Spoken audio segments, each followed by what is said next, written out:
Hi, it's Raj Bapala, co-founder and CEO of Applaa.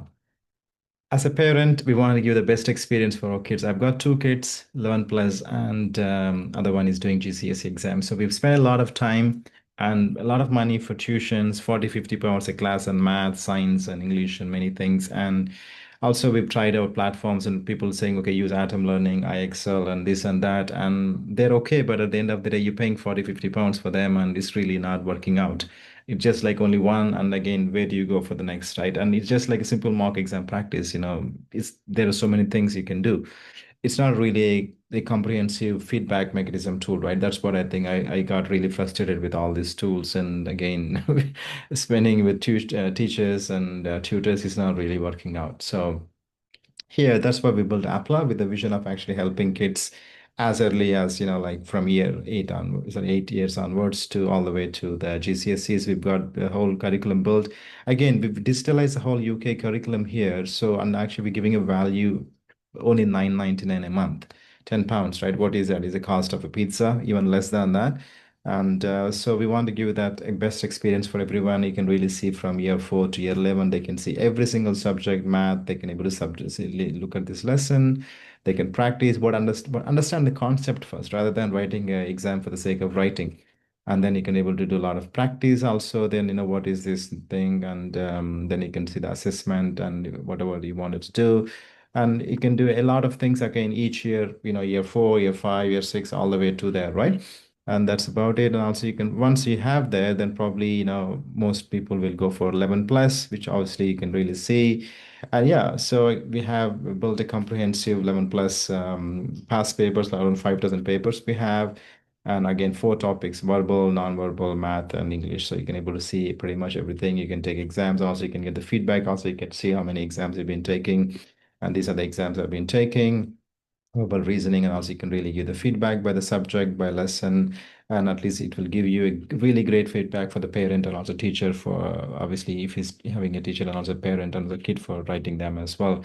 You can do quite a lot of things as well. So an example, let's take an exam for verbal reasoning. So you can really see that it actually I did an exam math for now before it actually tells you where you got right, where you got wrong. It's really great, right? As a parent, you cannot able to tell, what is the correct answer, right? So you can able to do, and it's brilliant, isn't it? So it just saves a lot of time. A lot of institutions are charging 40, 50 pounds, even for a paper sometimes, cost like that. And we're giving for free 5,000 questions, right? And many unlimited questions and papers they can do, all for 9.99, and they can do practice again if you want to do it. Just simply go and write an exam, and you can able to see, submit papers. You can directly see as well, and the results coming through. As an example, let me go back and show the exam as well. So if you see some of the exams what I've done just now, you can see that exam coming through as well. You can really see the results. So it's just brilliant way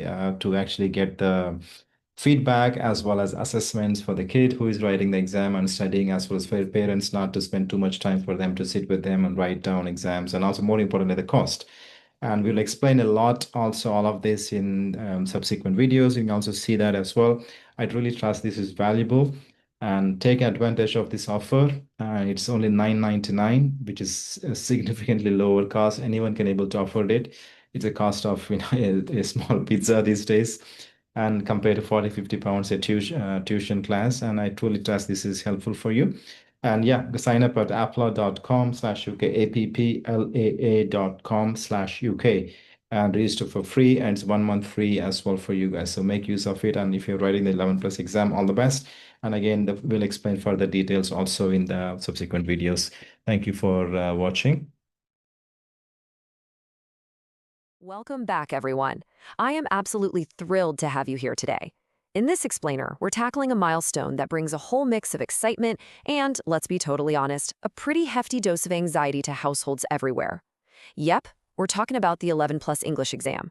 If you're a student gearing up to conquer this high-stakes test or a parent helping guide the way, you are in exactly the right place. Today, we're going to break down how to transform your prep from just standard reading into highly strategic, targeted practice. So how prepared are you really?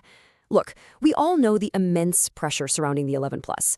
The sheer volume of material, the ticking clock, the incredibly tricky vocabulary, it's enough to overwhelm literally anyone. But here is the secret. Success on this exam requires a whole lot more than just being a strong reader. It demands strategy. It demands knowing exactly how a test is built, what the examiners are actually looking for, and how to pace yourself when the heat is on. Okay, let's dive into this. Welcome to the Applaa platform.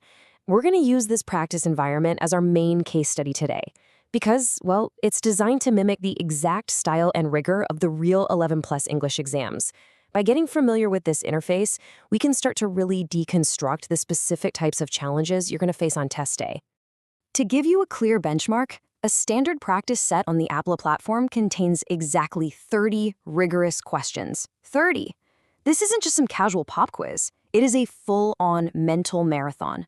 Mastering a set of 30 questions requires serious stamina, laser focus, and a systematic approach to breaking down the text. Section 1. Navigating the practice interface. Getting comfortable with the Applaa environment. Right off the bat, two features immediately stand out at the top of this interface, and they are absolutely critical to your overall strategy. First, take a look at the difficulty rating. This one says difficulty 4. Knowing that level helps you gauge exactly how much mental energy a question might require. Second, cast your eyes up to the top right corner.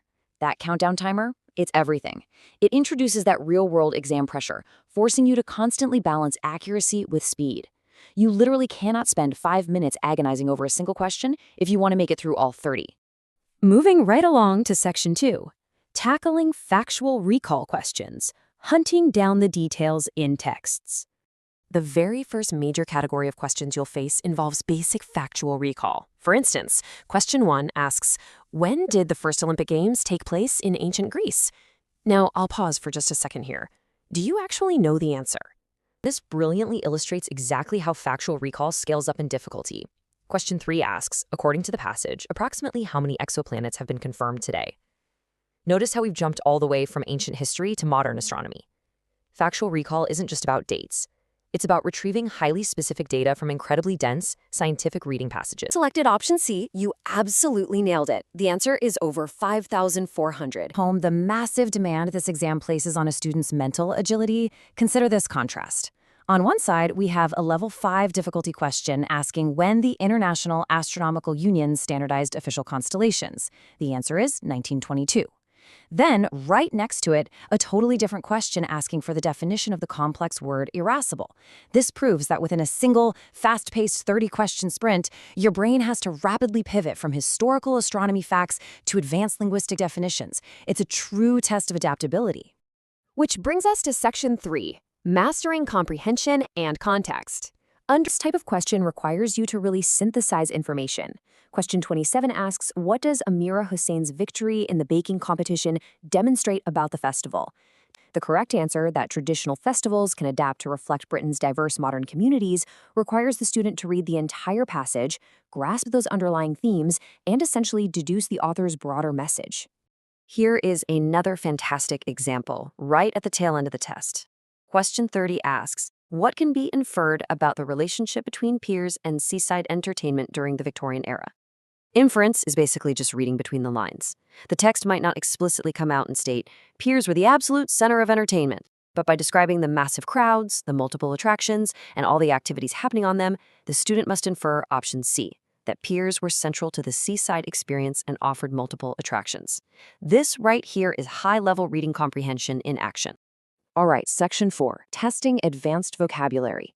Now, what's really interesting about this slide is how the platform actually approaches a really tough word.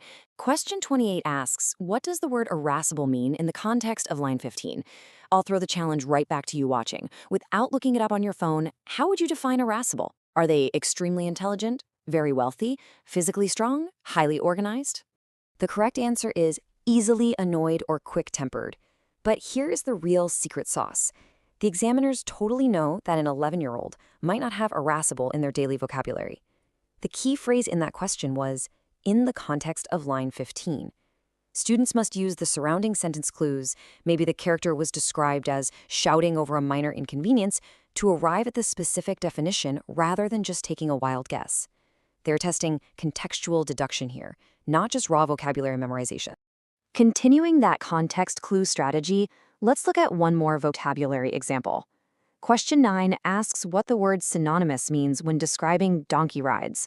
Again, by relying on clues from the passage about the seaside, students need to determine that synonymous doesn't mean expensive or dangerous or replaced by. It means closely associated or identified with. Donkey rides are closely associated with the seaside experience. Make sense? So, Section 5, your next steps, taking action with the Applaa Academy. So, the crucial point is, having a solid strategy is great, but executing that strategy through consistent practice is what actually secures the final result. Here is your game plan moving forward. Step 1, visit the Applaa Academy dashboard and get your hands on these practice sets. Step 2, follow, like, and share our content to stay plugged into a community of focused learners just like you. And Step 3, subscribe to Applaa so you never miss out on the deep dive strategies that will absolutely give you the edge on exam day. I want to leave you with this final driving question. Which 11+ English skill will you master on Applaa today? Will you finally conquer factual recall? Will you become an absolute master of context clues? The tools are right there waiting for you. Dive in, start practicing strategically, and I will see you in the next explainer.